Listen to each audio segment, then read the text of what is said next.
Hi friends, this is Bani and welcome to my channel. বন্ধুরা, আজকে আমি তোমাদের জন্য একটা ইম্পর্টেন্ট টপিক নিয়ে এসেছি। এটা হলো সেন্টেন্সে সিমস এর ব্যবহার। দেখো, সেন্টেন্সে সিম অথবা সিমস এর ব্যবহার নিয়ে আমাদের অনেক রকম প্রশ্ন থাকে। আর স্পোকেন ইংলিশে তোমরা প্রায়ই সিমস এর ব্যবহার হতে শুনবে। আমরা প্রায় কনফিউজড হয়ে যাই যে সেন্টেন্সে সিম অথবা সিমস এর পরে কখন টু এর ব্যবহার আমরা করব, আবার কখন টু এর ব্যবহার না করলেও চলে।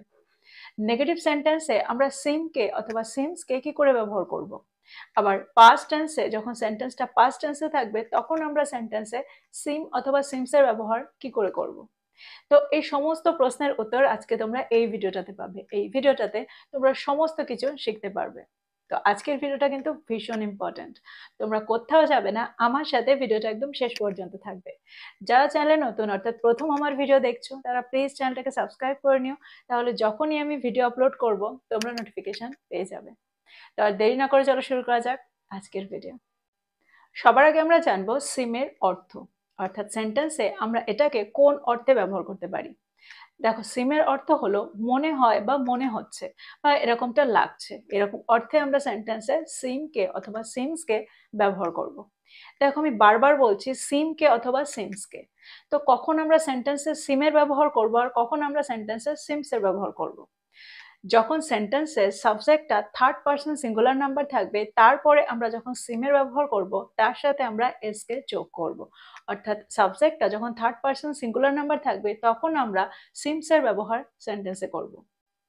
আর যখন সেন্টেন্সে সাবজেক্টটা থার্ড পারসন সিঙ্গুলার নাম্বার থাকবে না তখন আমরা সিমের ব্যবহার সেন্টেন্সে করব। অর্থাৎ এই সাবজেক্টটার পরে আমরা সিমের ব্যবহার সেন্টেন্সে করব।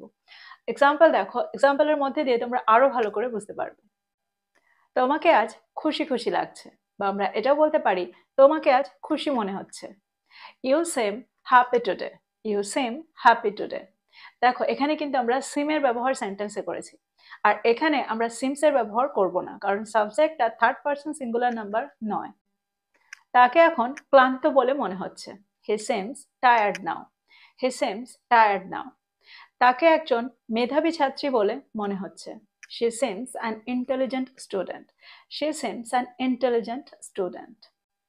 দেখো, পরের সেন্টেন্স দুটোকে তোমরা লক্ষ্য করলে দেখবে পরের সেন্টেন্স দুটোতে যে সাবজেক্ট দুটো রয়েছে সেই সাবজেক্ট দুটো কিন্তু থার্ড পারসন সিঙ্গুলার নাম্বার, আর ঠিক সেই কারণে আমরা তারপরে সিমস এর ব্যবহার সেন্টেন্সে করেছি।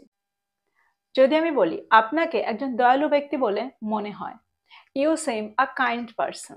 You seem a kind person. দেখো, সেন্টেন্সে মনে হচ্ছে বা মনে হয় দুটো অর্থেই কিন্তু আমরা সিম অথবা সিমস এর ব্যবহার সেন্টেন্সে করতে পারি। তো তোমরা বুঝতে পারলে যে সেন্টেন্সে আমরা কখন সিমের ব্যবহার করব আর কখন সিমস এর ব্যবহার করব। এবার প্রশ্ন হচ্ছে আমরা কখন সিম অথবা সিমস এর পরে টু এর ব্যবহার সেন্টেন্সে করব। দেখো, এতক্ষণ পর্যন্ত তোমরা যে সেন্টেন্সগুলো দেখলে সেই সেন্টেন্সগুলোতে আমরা সিমসকে কোনো নাউন অথবা অ্যাডজেক্টিভের সাথে ব্যবহার করেছি। এখানে কোনো সেন্টেন্সে আমরা সিমসকে ভার্বের সাথে ব্যবহার করিনি। যখন আমরা সেন্টেন্সে সিমকে আরেকটা ভার্বের সাথে ব্যবহার করব তখন আমরা সেন্টেন্সে একটা ইনফিনিটিভ অর্থাৎ টু এর ব্যবহার আমরা সেন্টেন্সে করব।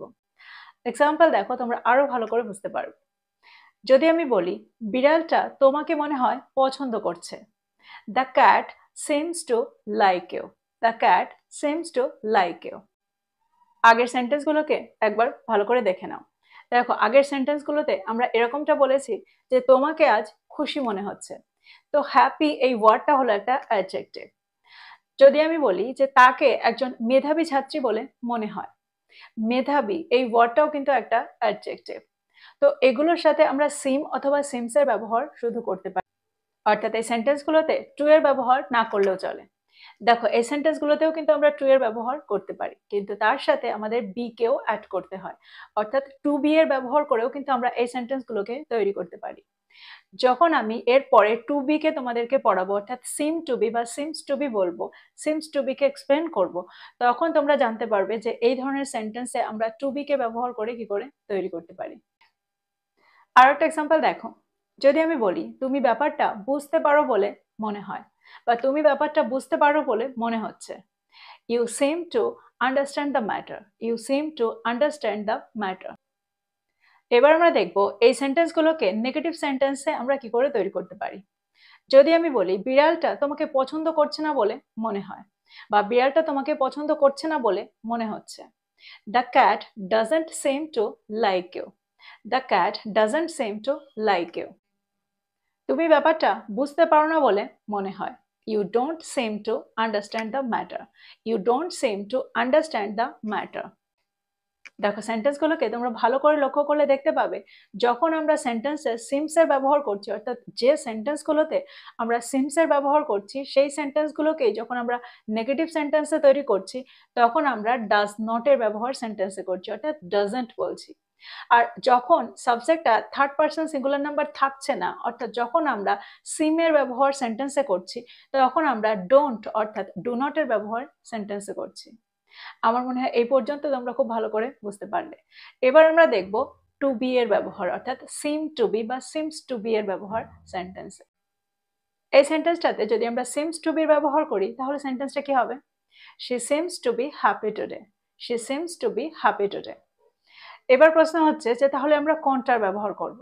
দেখো দুটোরই ব্যবহার কারেক্ট, কিন্তু আমরা ইংলিশে বেশিরভাগ ক্ষেত্রে টু বি এর ব্যবহারই করি, অর্থাৎ সিমস টু বি বা সিম টু বির ব্যবহারই করে থাকি।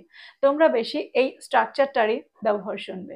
অর্থাৎ যখন আমাদের বলতে হবে যে তাকে আজ খুশি মনে হচ্ছে তখন আমরা বলবো she seems to be happy today. She seems to be happy today. আর একটা এক্সাম্পল দেখো, যদি আমি বলি আপনাকে ক্লান্ত মনে হচ্ছে, you seem to be tired. You seem to be tired. খাবারটা সুস্বাদু বলে মনে হচ্ছে, the food seems to be delicious. The food seems to be delicious. এবার এই সেন্টেন্সগুলোকে নেগেটিভ সেন্টেন্স তৈরি করা যায়। অর্থাৎ যদি আমি বলি আপনাকে ক্লান্ত মনে হচ্ছে না, you don't seem to be tired. You don't seem to be tired. খাবারটা সুস্বাদু বলে মনে হচ্ছে না, the food doesn't seem to be delicious. The food doesn't seem to be delicious. যদি আমি বলি গতকাল তাকে খুশি মনে হচ্ছিল না, she didn't seem to be happy yesterday. She didn't seem to be happy yesterday.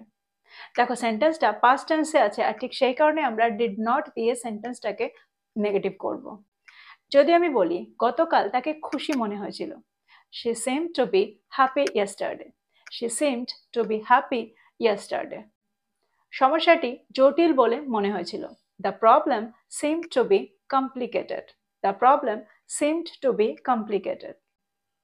আরেকটা এক্সাম্পল দেখো, তাকে ক্লান্ত মনে হয়নি, he didn't seem to be tired. He didn't seem to be tired. এবার আমরা একটু অন্য ধরনের সেন্টেন্স দেখব। যদি আমি বলি সমস্যাটির সমাধান করা হয়েছে বলে মনে হচ্ছে, the problem seems to be solved. The problem seems to be solved.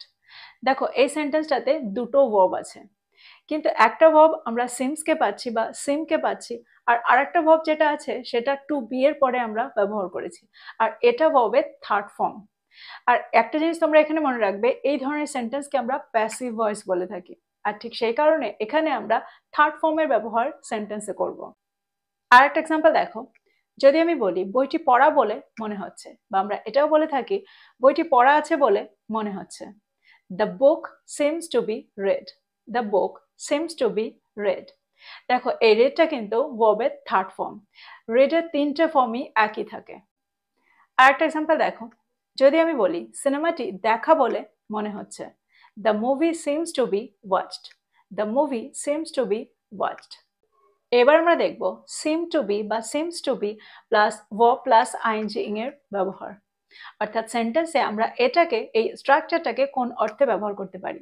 দেখো সেন্টেন্সে আমরা যখন ভার্ব প্লাস আইএনজি কে ব্যবহার করি, অর্থাৎ ভার্বের ফোর্থ ফর্মকে ব্যবহার করি, তখন সাধারণত সেন্টেন্সটা প্রেজেন্ট কন্টিনিউয়াস টেন্সে থাকে বা পাস্ট কন্টিনিউয়াস টেন্সে থাকে। আর এখানেও আমরা সিম টু বি বা seems to be plus verb plus ING কে কন্টিনিউয়াস টেন্সে ব্যবহার করব। এক্সাম্পল দেখো তোমরা আরো ভালো করে বুঝতে পারবে।